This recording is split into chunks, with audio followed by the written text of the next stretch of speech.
Hello friends. सो आज हम लोग बहुत ही इंटरेस्टिंग टॉपिक स्टडी करने जा रहे हैं। सबसे पहले पहला रिसोर्स जो कि हम लोग एज्योर में क्रिएट करेंगे वो हम इस वीडियो में देखेंगे। आज हम लोग स्टडी करेंगे कि कैसे हम अपना वेब ऐप एज्योर पे डिप्लॉय कर सकते हैं। तो एज्योर पे डिप्लॉय करने के लिए अभी तो हमने कोई डेटाबेस वगैरह स्टडी किया है नहीं। सो हम डेटाबेस पे नहीं जाएंगे और सिंपल एक स्टैटिक एप्लीकेशन जो है स्टैटिक वेबसाइट एज्योर पोर्टल पे होस्ट करेंगे। सो एज्योर पोर्टल पे होस्ट करने के लिए ऐसे देखा जाए तो बहुत सारे तरीके हैं, ठीक है। तो जैसे कि मान लिया जाए FTP भी होता है, FTP डिप्लॉयमेंट जो कि हम पहले करते थे या अभी भी जो हम लोग अपना सर्वर लेते हैं उस पर FTP डिप्लॉयमेंट करते हैं, ठीक है। इसके अलावा FTP में ही जिप डिप्लॉयमेंट भी होता है। यहाँ जिप डिप्लॉयमेंट का भी एक है कि जिप फाइल से डायरेक्ट आप वहाँ पर अपलोड कीजिएगा, वो एक्सट्रैक्ट हो जाएगा, ठीक है। वो भी है, वो भी हम देख सकते हैं। इसके अलावा आप जैसे कि कंपनीज में यूज़ किया जाता है एज्योर डेवऑप्स, जो कि डेवऑप्स CI/CD पाइपलाइन बनी होती है। तो CI/CD पाइपलाइन के थ्रू भी एप्लीकेशंस को डायरेक्टली हम लोग होस्ट कर सकते हैं। तो उसके लिए अगर जैसे कि आपने कंपनी में यूज़ किया होगा तो आप क्या करते हैं कि ब्रांचेज बनाते हैं, ब्रांचेज पे काम करते हैं, काम करके अपना कोड जब कमिट करते हैं तो जो आपका कोड रिपोजिटरी होता है, ठीक, वहाँ से जा कर के आप क्या करते हैं कि एक पुल रिक्वेस्ट क्रिएट करते हैं। पुल रिक्वेस्ट पे जो भी कोड रिव्यूअर होता है रिव्यू करता है, रिव्यू करके अपने फीडबैक्स देता है। अगर वो सेटिस्फाई होता है तो वो उसको अप्रूव कर देता है और जैसे ही वो अप्रूव करता है वो कोड आगे जा कर के मर्ज होता है हमारे कह सकते हैं कि डेवलपमेंट ब्रांच के साथ में, और वो उसी समय डिप्लॉय हो जाता है। तो ये जो काम होता है जो कि CI/CD continuous development, continuous integration का जो पार्ट है ये इसके थ्रू होता है। तो वो एज्योर डेवऑप्स में है। अभी हम एज्योर डेवऑप्स पे तो नहीं जा रहे हैं, बस हम ये जान लेते हैं कि हाँ ये फैसिलिटी भी एज्योर में अवेलेबल है। ओके, यहाँ पर हम लोग करेंगे क्या कि डायरेक्ट विजुअल स्टूडियो से एप्लीकेशन को डिप्लॉय करेंगे।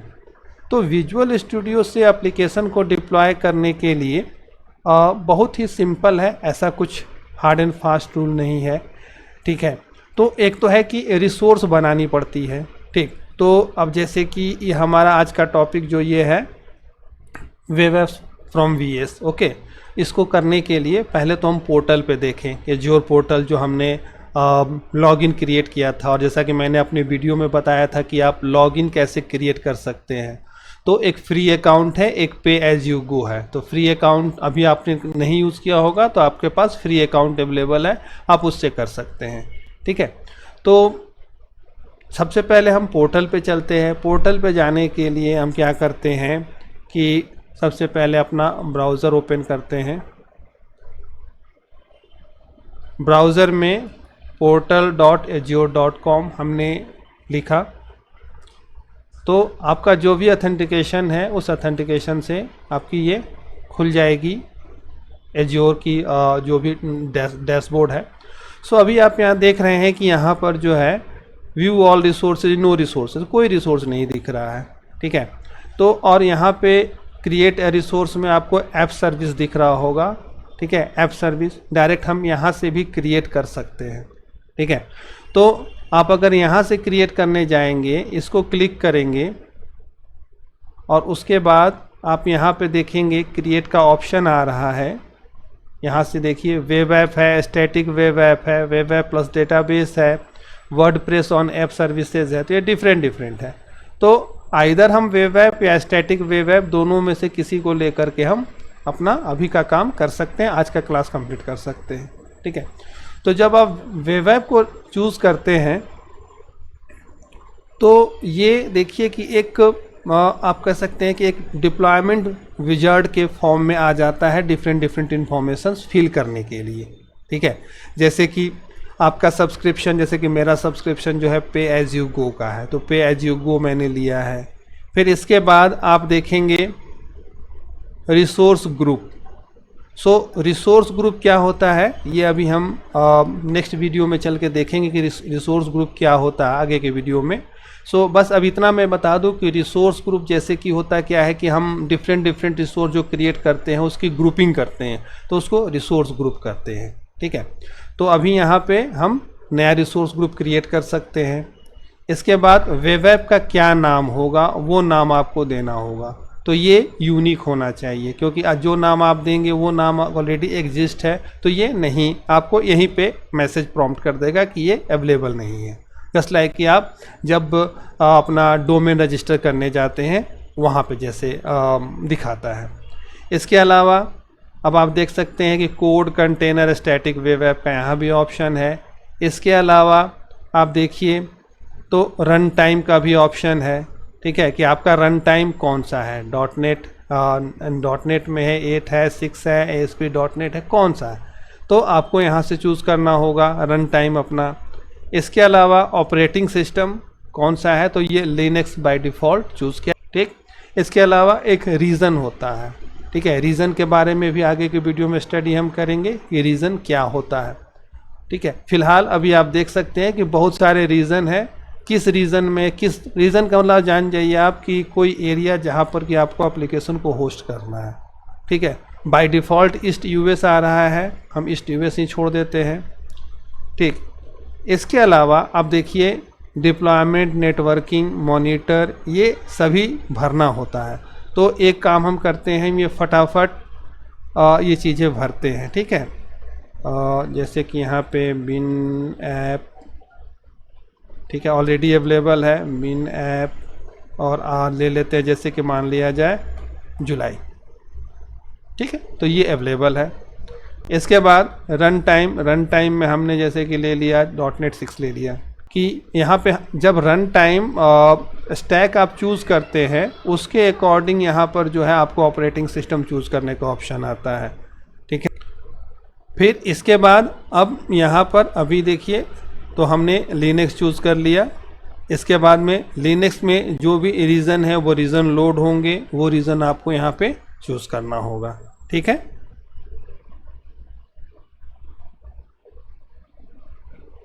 रीज़न लोड होने में टाइम लग रहा है थोड़ा।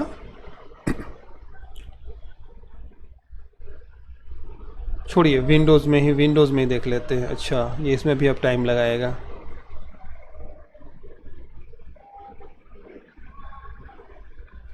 अच्छा, ईस्ट यूएस ही ले लेते हैं। इसके बाद देखिए आता है आपका प्लान। ठीक है, कि किस प्लान में आप विंडोज़ का प्लान कौन सा, आप प्लान का नाम आपको यहाँ पे चूज़ करना है कि कौन सा नाम। तो बाय डिफ़ॉल्ट जो नाम ले रहा है उसको हम छोड़ दे रहे हैं। प्राइसिंग प्लान यहाँ पर दिया हुआ है कि प्राइसिंग प्लान मतलब डिफरेंट के लिए आपका प्राइसिंग प्लान डिफरेंट होता है। तो जो कि मैंने आपको दिखाया था कैलकुलेटर में, एजोर कैलकुलेटर में, अगर आपने नहीं देखा था तो उस वीडियो को आप फिर से फॉलो कर सकते हैं। वहाँ पे आपको दिख जाएगा कि कैसे हम प्राइसिंग कैलकुलेट करते हैं। सो यहाँ पर डिफरेंट प्राइसिंग प्लान्स हैं, वो आप देख सकते हैं। तो हम बेसिक प्लान अभी लेके चल रहे हैं।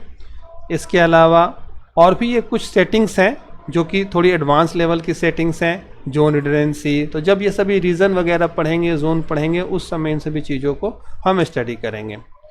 अब देखिए एज्योर कैशे है, डेटाबेस है, अभी इन सभी टॉपिक्स को हम छोड़ देते हैं। नेक्स्ट डिप्लॉयमेंट में जाते हैं। डिप्लॉयमेंट में जाने के बाद में कंटिन्यूअस डिप्लॉयमेंट, डिजेबल इनेबल क्या करना है इसका ऑप्शन है। ठीक है, अभी डिजेबल रखते हैं। बाकी देखिए बेसिक ऑथेंटिकेशन अभी डिजेबल कर दिया है। ठीक है, इसके बाद आगे चलते हैं नेटवर्किंग में। तो नेटवर्किंग में पब्लिक एक्सेस ऑन ऑफ, ये आपके ऊपर है कि आप इसको पब्लिकली करना चाहते हैं या कोई प्राइवेट नेटवर्क में डालना चाहते हैं तो वो कर सकते हैं। फिलहाल अभी हम सिंपल यूज़ कर रहे हैं इसलिए सिंपल ही सारी चीज़ें रखते हैं और डिफ़ॉल्ट रखते हैं सारी चीज़ें। ठीक है, फिर उसके बाद मॉनिटर प्लस सिक्योर, इसमें हम चलते हैं नेक्स्ट टैब जो हमारा है।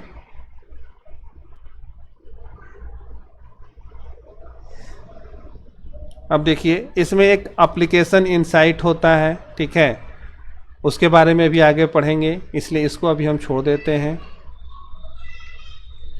और अब देखिए इसके बाद आता है नेक्स्ट में एक टैग। जैसे कि टैग का मतलब बता देते हैं आपको यहाँ पे क्लियर होता क्या है कि जैसे कि आपका आपके डिपार्टमेंट में डिफरेंट डिफरेंट रिसोर्सेज बनाए जा रहे हैं, तो उन रिसोर्सेज वो डिफरेंट डिफरेंट डिपार्टमेंट है, हो सकता है कि कोई अकाउंट डिपार्टमेंट है, मार्केटिंग डिपार्टमेंट है, और आपका मार्केटिंग डिपार्टमेंट जो है उसके लिए रिसोर्स बन रहा है, तो उसकी बिलिंग जो है मार्केटिंग डिपार्टमेंट के नाम पे होगी। इसलिए हम क्या करते हैं कि उसमें एक टैगिंग दे देते हैं कि मार्केटिंग के लिए मार्केटिंग ऐसा कुछ लिख दिया, जिससे कि फ्यूचर में हम ये फिल्टर कर सकें कि कितने रिसोर्सेज जो है वो मार्केटिंग डिपार्टमेंट के लिए बनाए गए हैं। ओके, तो प्राइसिंग के लिए बिलिंग में हमको डिस्टिंग्विश करने में आसानी होती है। और फाइनली रिव्यू एंड क्रिएट, तो जैसे ही आप रिव्यू एंड क्रिएट करेंगे आपका ये रिसोर्स पहले ये चेक कर लिया सारी चीज़ें वैलिडेट है कि नहीं है, अब क्रिएट पर क्लिक करेंगे आपका ये रिसोर्स क्रिएट हो जाएगा। तो देखिए अब ये रिसोर्स क्रिएट हो रहा है, आपको यहाँ पे शो हो रहा है। तो ये जो मैंने बताया, ये बताया कि एज्योर पोर्टल पे आप डायरेक्ट जा कर के अगर एक वेब ऐप या ऐप सर्विस क्रिएट करना चाहते हैं तो कैसे करेंगे, ठीक है। तो ये अभी आप देखिएगा, ये डिप्लॉयमेंट इज इन प्रोग्रेस, थोड़ी देर के बाद में ये रिसोर्स आपका क्रिएट हो जाएगा, देखिए। और इसके साथ में जैसे कि हमने तो वेब ऐप बनाया, लेकिन जो साथ में अगर हम कुछ और भी रिसोर्सेज अगर ऐड होते हैं इसके, मतलब कह सकते हो कि जो साथ में बनते हैं वो सारे रिसोर्सेज भी इसके साथ डिप्लॉय हो जाते हैं। जैसे कि अभी आप देखिएगा एक सर्वर फॉर्म्स बना है अभी, तो ये एसोसिएटेड रिसोर्सेज है, जैसे कि नहीं होता है कि अभी ये है इसके बिना इसका काम नहीं हो सकता, ठीक है, तो वो सारे रिसोर्सेज भी साथ में ही बनते हैं। इसको बनने दीजिए अभी। तो हमारा रिसोर्स ग्रुप का नाम आप देख सकते हैं, और ये देखिए डिप्लॉयमेंट सक्सीडेड, डिप्लॉयमेंट हमारा हो गया, ये फाइनल दिखा दिया।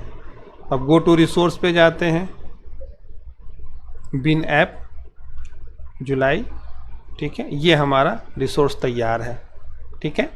और इसमें आप देख सकते हैं क्या क्या चीज़ें हैं, और ये डिफ़ॉल्ट डोमेन है आप हमारा, ये इसको ओपन करते हैं, देखिए ये हमारा ऐप तैयार हो गया। इनका जो डिफ़ॉल्ट पेज है वो डिफ़ॉल्ट पेज आ रहा है, ठीक है। इस डिफ़ॉल्ट पेज को मैंने पब्लिक एक्सेस किया था, अगर इस यूआरएल को आप अपने लैपटॉप पे भी ओपन करेंगे तो ये ओपन हो जाएगा, ठीक है। तो ये इस तरह से हमने देखा कि हम ये पोर्टल के थ्रू कैसे कर सकते हैं। अब आइए, जैसा कि मैंने शुरू में बताया था कि आपको विजुअल स्टूडियो के थ्रू बताऊंगा, तो विजुअल स्टूडियो में चलता हूँ। तो इसके लिए मैं विजुअल स्टूडियो मैंने ओपन किया,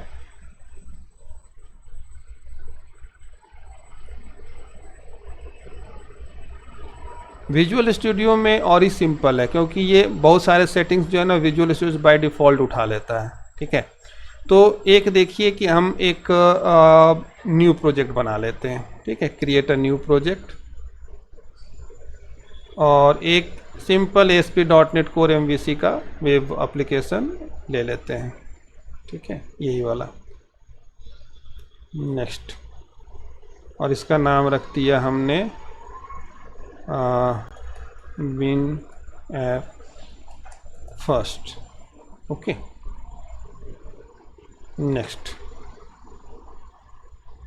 ये सब तो सेटिंग्स हैं, डॉकर करना है नहीं करना वो तो बात की बात है, हम सिंपल लेते हैं एप्लीकेशन, ठीक है।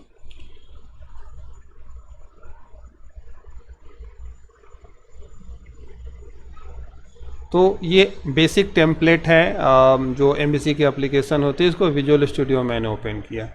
इसको अभी एक बार रन करके आपको दिखाते हैं।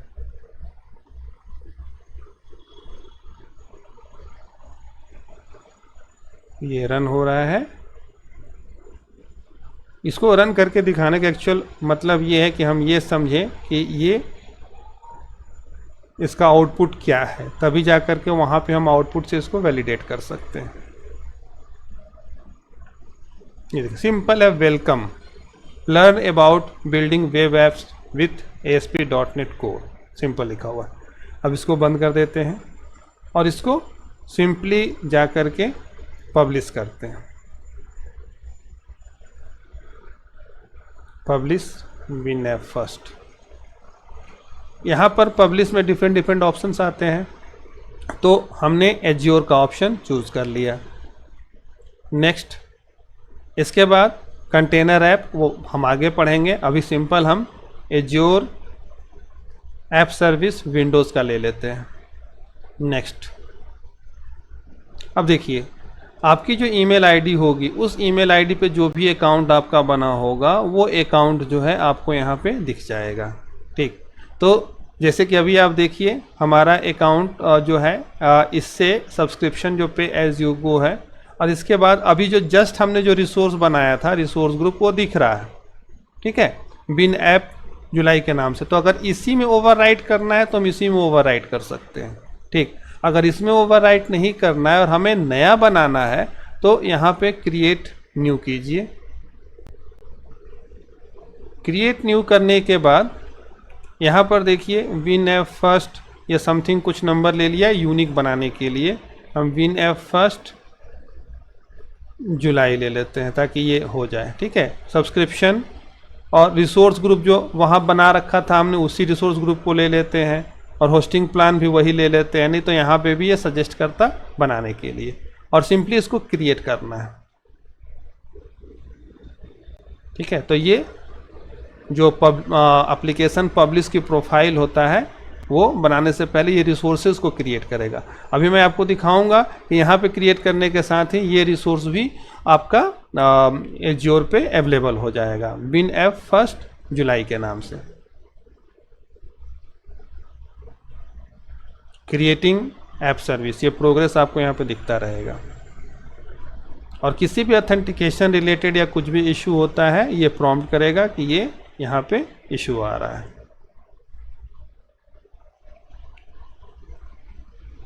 तब तक हम पोर्टल पे चलें, देखते हैं क्या वहाँ चल रहा है। होम, ये वो पहले वाले ऐप का है। सी ऑल, अभी वो बन रहा है इसीलिए अभी नहीं शो हो रहा है, कुछ देर के बाद हम रिफ्रेश करेंगे तो यहाँ वो भी शो हो जाएगा।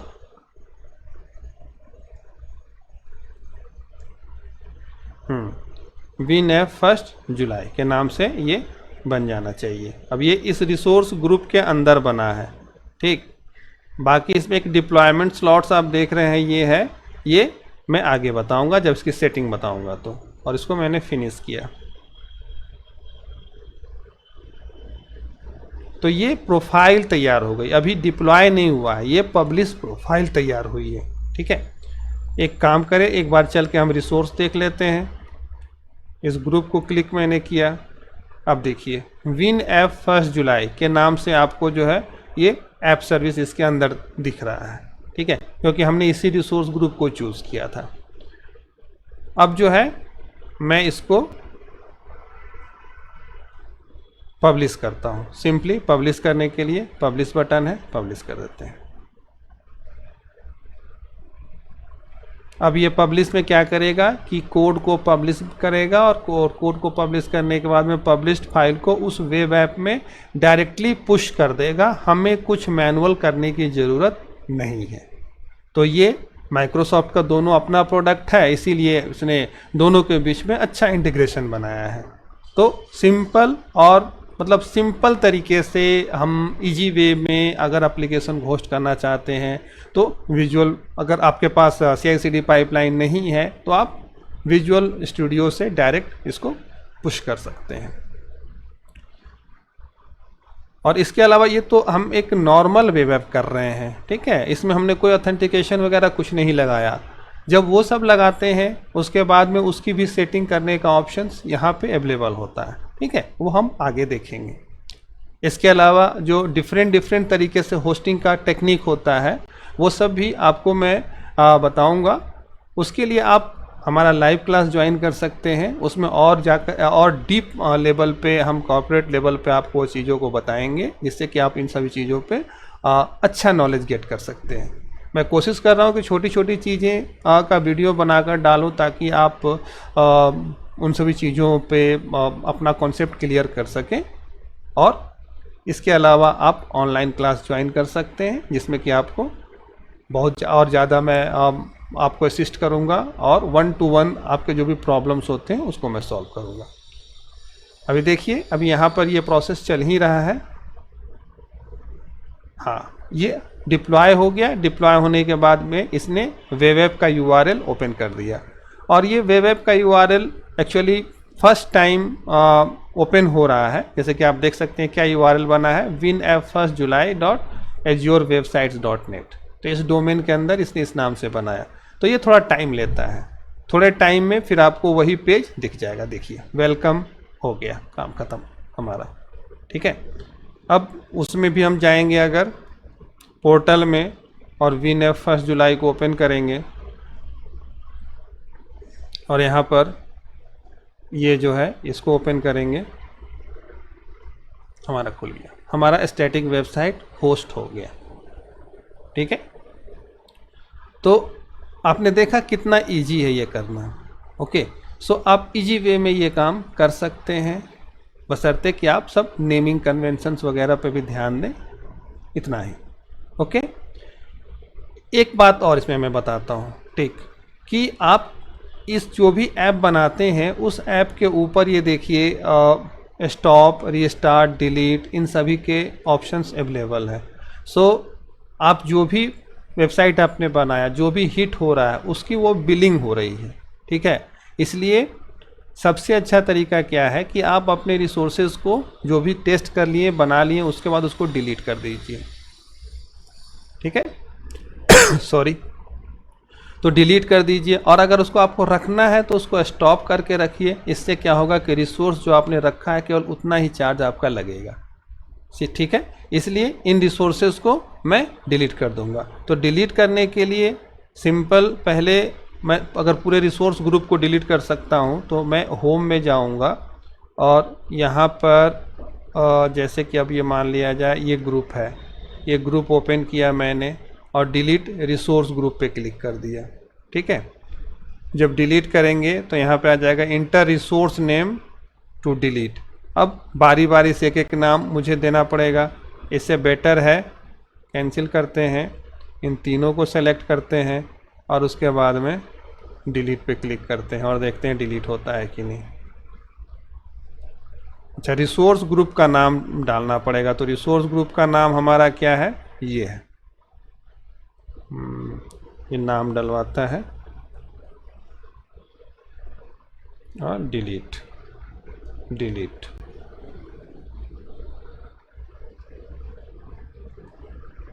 अब देखिए यहाँ पे आपको ऑप्शन दे रहा है डिलीट होने का।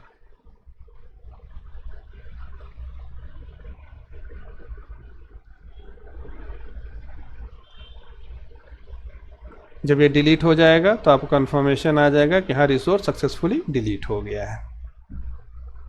तो जो भी आप रिसोर्स बनाएंगे, रिसोर्स बना करके आप टेस्ट कीजिए, टेस्ट करने के बाद उसको डिलीट कर लीजिए। ठीक है, चाहे आप इसका फ्री ट्रायल में है, चाहे पे एज यू गो मॉडल में है, तो ये आपको कॉस्ट सेविंग में हेल्प करेगा।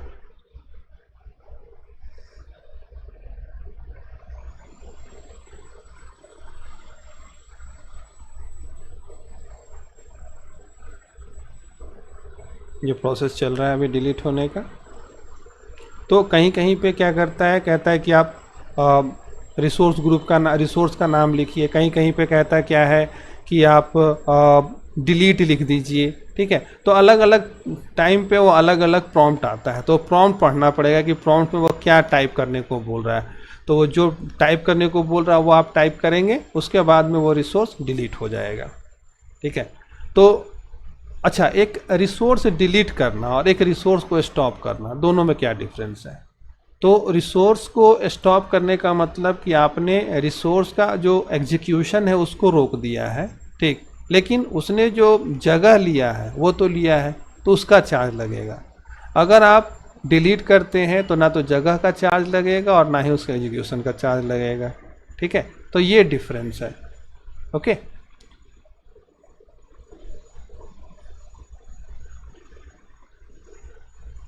जब थोड़ा टाइम लग रहा है डिलीट होने का, तीनों रिसोर्स को मैं डिलीट कर रहा हूँ इसीलिए टाइम लग रहा है। और ऐसा नहीं कि आप जैसे कि डिलीट हो रहा था आप और कोई काम नहीं कर सकते, आप और भी कोई दूसरा अगर रिसोर्स को डिलीट करना चाहते हैं उसको भी यहाँ पे आप क्यू में दे सकते हैं, ये डिलीट होने लगेगा।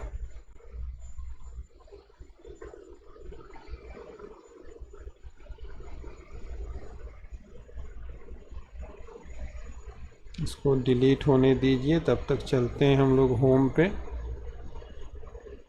और बाकी सी ऑल,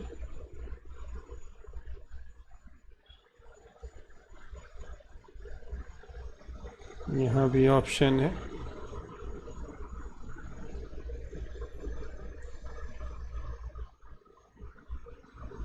इसके अलावा अच्छा ये भी ऑप्शन है ना, ये इसको भी क्या करते हैं, देखिए रिसोर्स नॉट फाउंड, क्योंकि ये डिलीशन प्रोसेस जो है वो चल रहा है।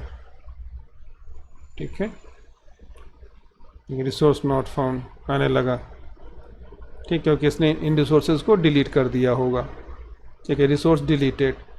अब इसको जो मैं रिफ्रेश करूँ जरा,